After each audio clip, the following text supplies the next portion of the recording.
do you need, kid? Well, I'm going to use these coffee cups this time, Tony. We'll use the 3 cups and this table knife. I'll stand up so you can see this a little better. Now, when I say impromptu, I really mean that, because in addition to these cups and this knife, I borrowed 3 cherries from backstage. Somebody was making some Manhattans. I managed to steal 3 cherries here. We got 1 for each cup. This is cup number 1 on your right, 2 in the center, and cup number 3. So watch the cups, watch the cherries, one at a time. There's 1.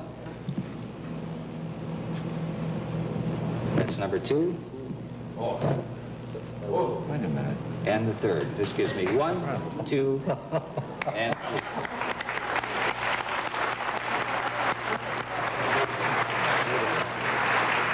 I may be moving too quickly. I'm going to slow things up a bit, and we'll cover this center cherry. Jack, we take the 1 from the right hand, and that moves very quickly from here to join the 2 in the center, you see?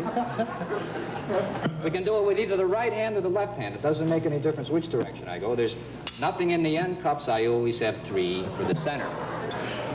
And you know, I can recall when I used to practice this years ago, I could never decide how to begin. In other words, I thought, wouldn't it be nice if I could start with 3 cherries under the center, make a motion, and have 1 appear here? It wasn't always there. When I get back to the center, there's 1 missing. I thought, where could it be? It must be over here. Of course, we can straighten things out in a hurry by putting 1 under each, if we'd like to do it that way.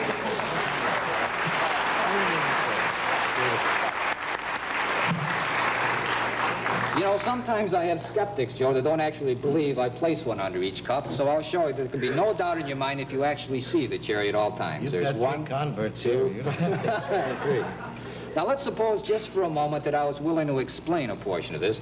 If so, it wouldn't be necessary to use all 3 cherries. I don't need the 1 from cup number 3, nor the 1 from cup number 1. So that leaves how many in the center cup, the 1 in the middle? 1.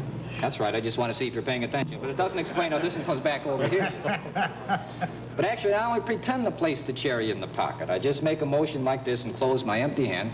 Then by keeping the fingers curled around the cherry, when I lift the cup, it appears to come out from underneath. You see, that's the illusion.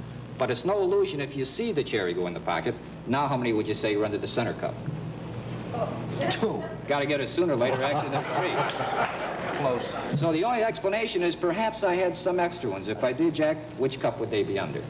The far cup. The far cup? Well, you're right in the way. I've got to say it to you.